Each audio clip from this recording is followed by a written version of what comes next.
Voilà, mbote na bino surtout balandi ya ba chaîne na biso bozali tellement ébélé, bozakola na biso de partout, continuez de partager nos émissions.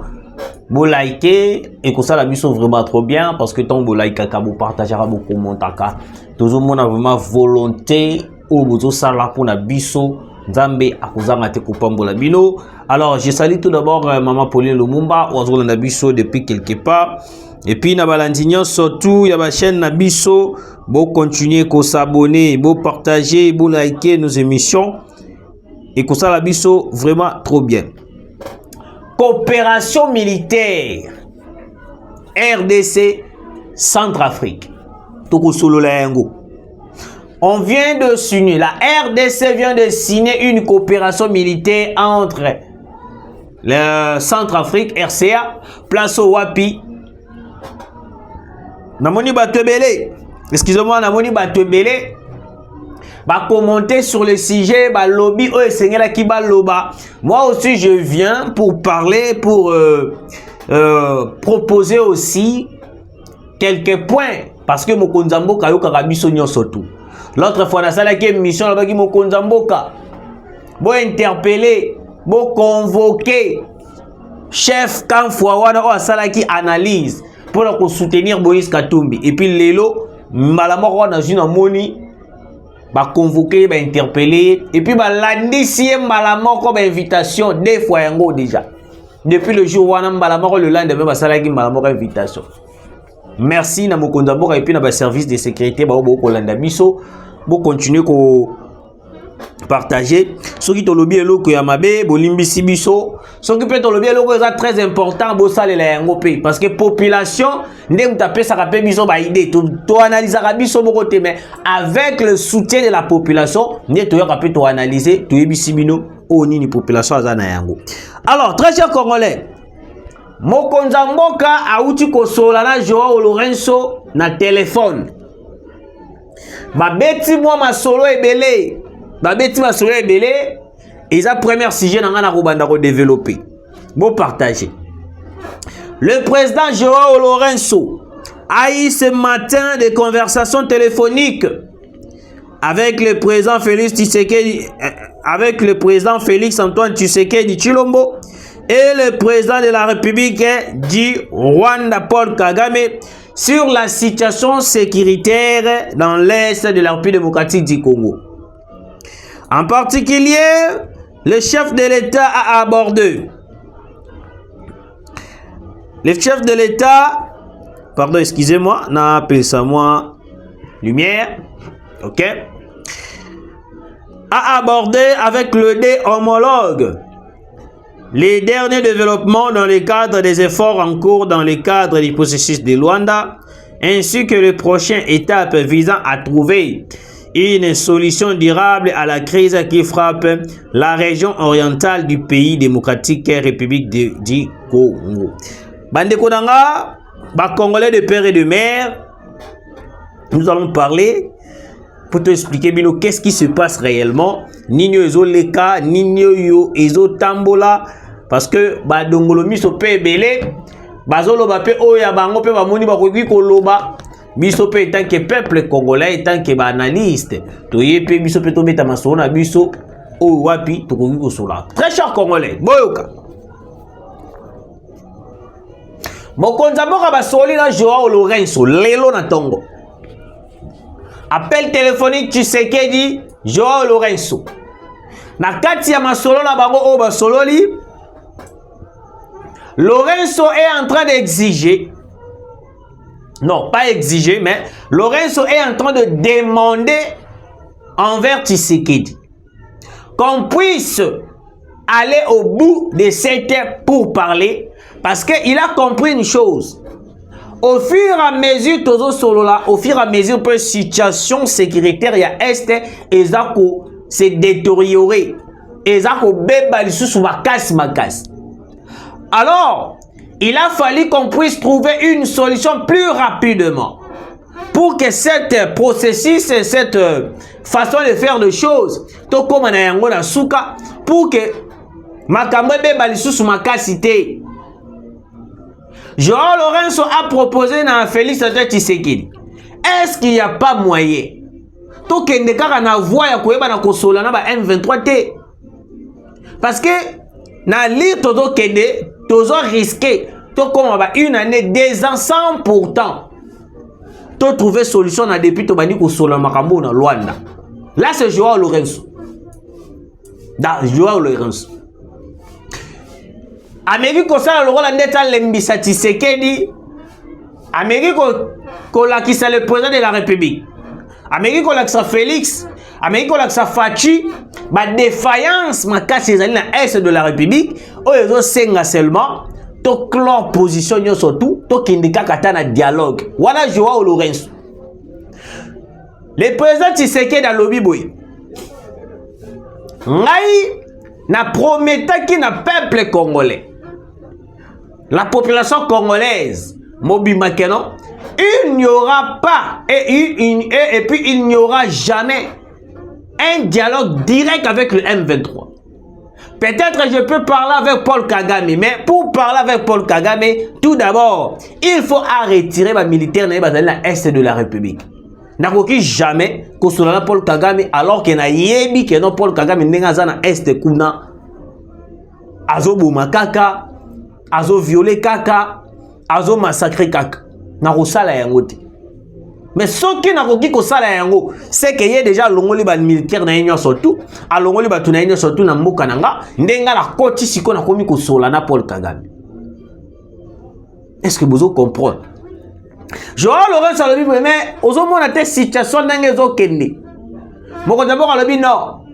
Nazana ba stratégie o wapi fona sala.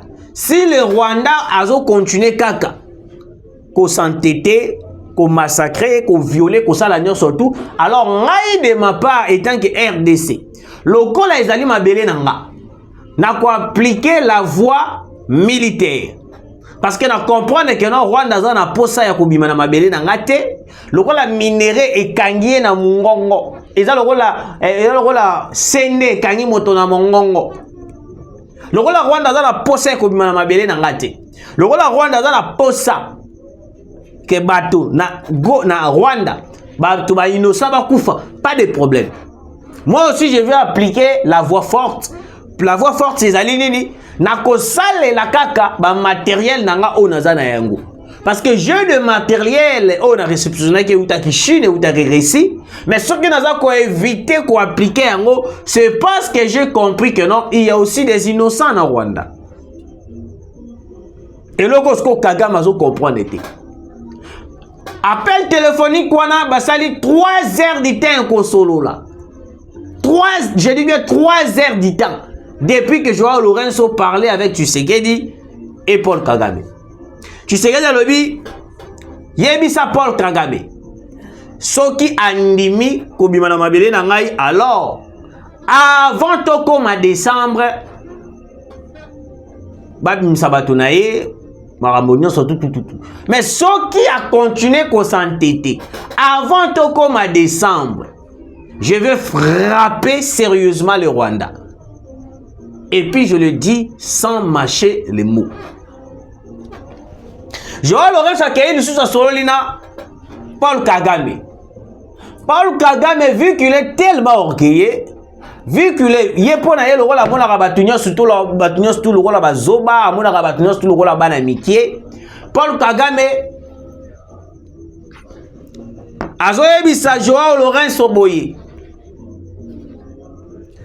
Abi Lorenzo ndenge na zaboye. Tout d'abord, je n'ai pas besoin de supplier ou soit je n'ai pas besoin de quitter na minute oyoyo mbalamoko RDC. Il faut que Tshisekedi à comprendre que non ngai souci na ngai ezali tokende na voie ya ko dialoguer parce que soki tokende na voie ya ko dialoguer M23 vu que ce sont des Congolais bakinde na bazonga na babele na bango et que makambo nyonso to ko sila bakota na armée basala makambo nyonso. Joao Lorenzo Ebissé, mais tu sais qu'il refuse votre proposition. Tu sais qu'ils ne veulent pas de votre proposition. Et puis tout d'abord, Nanyo Kenaki Koyebisa Jidi Toulouka Keno, makambo ya ba 4000 hommes et tout. Ngai souci na ngai zali to dialoguer. So ki aboyi dialogue, alors to continuer kaka na massacre, na viol, etc. Lorenzo aye ko pesa compte rendu na ye pa Tshisekedi. Abi Tshisekedi tala Paul Kagame alobi boy. Boyo ka makambo ya 4000 hommes wana. Makambo ya 4000 hommes. Oyo inda entre ministre des Affaires entre Judith Toulouka et puis ministre des Affaires étrangères ya Rwanda. Boyoka. Selon le ministre des Affaires étrangères rwandais, le Rwanda n'a jamais à Luanda ou ailleurs accepté de présenter un plan de retrait pour plus de 4000 militaires. Dans le dernier communiqué de Luanda du 12 octobre 2024, dont jusque-là, aucune partie n'a nié son authenticité. Il est dit au point 3 qu'au cours de la réunion, les ministres ont analysé les derniers développements depuis la dernière session ministérielle du 14 septembre 2024. Dans ce contexte, ils ont considéré ce qui suit. B. Plan harmonisé pour la neutralisation de FDLR et le désengagement des forces levées de mesures défensives du Rwanda. Plan harmonisé. Entre le Rwanda et la RDC, qui trompe qui au juste? S'interroge un militant de Lusha, de Butembo, qui estime que le processus de Luanda n'est qu'une anesthésie temporaire à la souffrance de la population et que donc la vraie solution durable, c'est de tout mettre en œuvre pour mater définitivement cette rébellion du M23 soutenue par le Rwanda. Tout d'abord, premièrement, le Rwanda a nié totalement que non, aloba ki makambu ya ko retirer ba militaire na été na kati ya mabele na biso RDC. Le Rwanda a nié. Deuxième chose, population a commis tout na question. Est-ce que RDC mtezo kosa biso? Rwanda mtezo kosa biso to commis tout na question. On n'arrive pas à comprendre. Alors, moi je vais juste donner mon avis.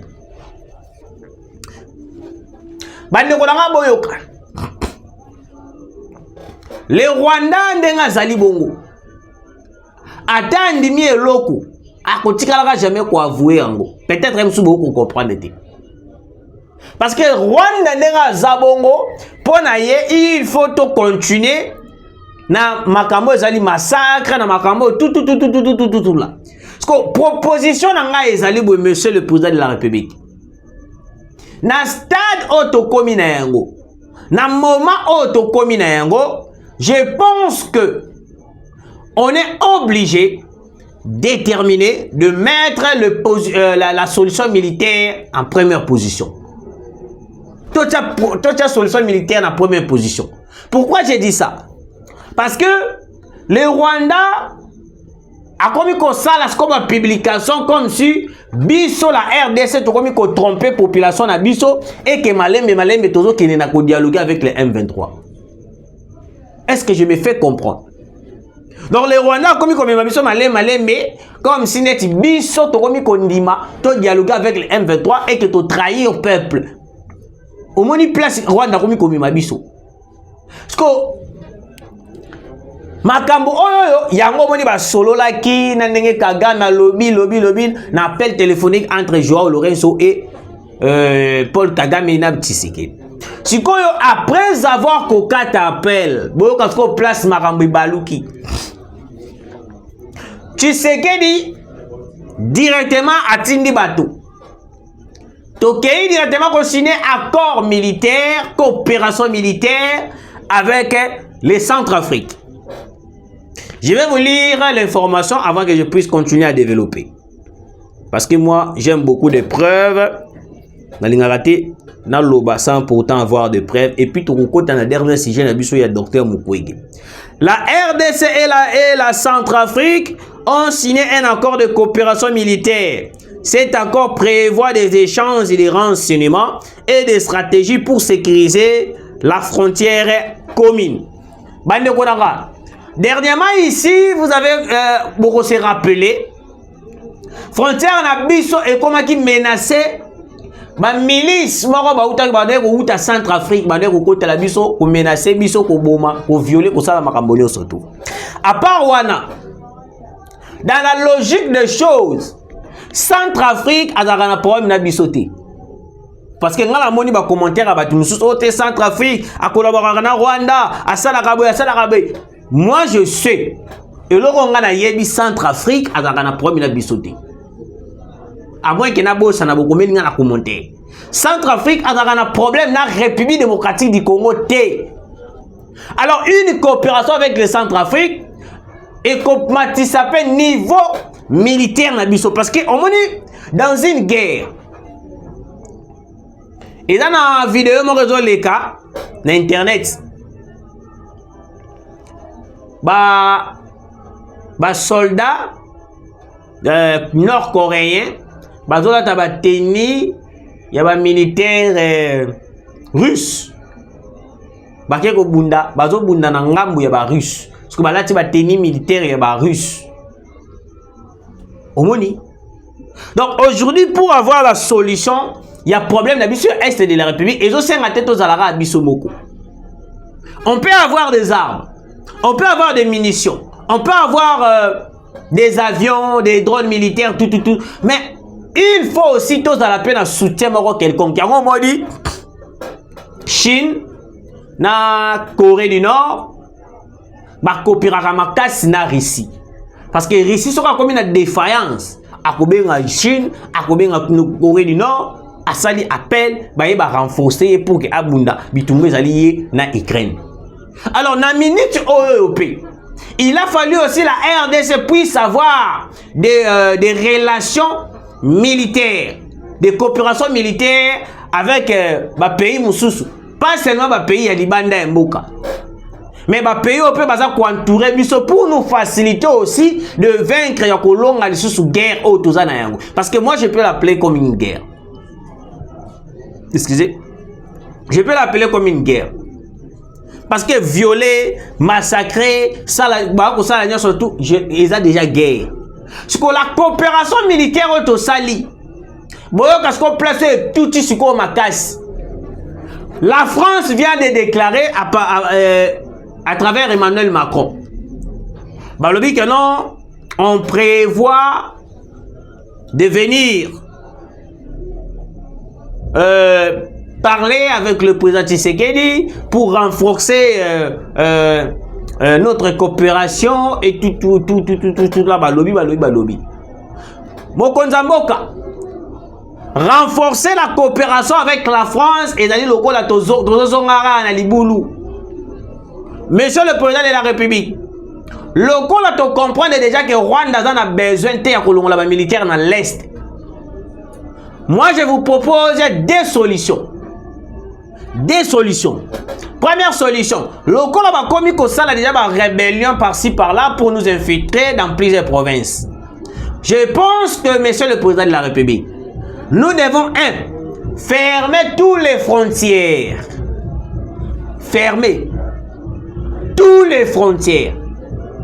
Je dis bien toutes les frontières. Beaucoup plus na beti sete frontière na biso na Angola. Frontière na biso na Angola, to bloquer yango, to fermer yango, to vandisa yango nan. Ce qui est aussi ici, deuxième solution, monsieur le président de la République. Il faut tout ça la introduction militaire. Pourquoi on appelle ça un combo introduction militaire? To meka un peu comme des missiles na Rwanda. To comprendre que non le Rwanda a dans la makasité il est juste soutenu par les Occidentaux. Parce que dans la minute où la coopération militaire totale na Centrafrique, et bandit d'ailleurs qu'on peut ça nungu. La France a commis qu'on menaçait déjà. La France a commis qu'on menaçait, aya ko zone sa coopération, aya ko salaba. Alors depuis longtemps vous étiez où? Depuis longtemps vous étiez où? Aujourd'hui, comme Tshisekedi a pris la décision de faire l'introduction militaire, bino bokomi koya ko luka ba étape, bokomi ko luka ba étape. Et puis de l'autre côté, Mukwege peut faire des déclarations na koloba yango na troisième numéro. Mukwege, les candidats de l'étranger Mukwege. Alors cette coopération militaire avec la Centrafrique, c'est pour permettre aussi de renforcer nos frontières, à part nos frontières, et renforcer puisqu'on a un problème total dans l'est de la République. Et ça va rater et ça va makambuka il y a frontière té. Na minute on a besoin de gens on va soutenir biso avec sincérité na mutema na bango mobimba poto de déloger bato bazali na est de la République ba ko menacer population. Nous avons déjà le Burundi. Parce que Burundi déjà ça sincère na biso. Burundi a la rapena intègre na biso. Burundi a trahi sa biso té. Mais moto a trahi sa biso makasi le rôle Angola azate. Angola Brazzaville. Ba traître na nenga ko sakanate. Yango moni mokonza mboka a limité toute coopération avec Brazzaville Angola. Tokata. Bon partager, bon liker. Je vous laisse suivre cette vidéo et puis toujours sur la plateau pour nous développer.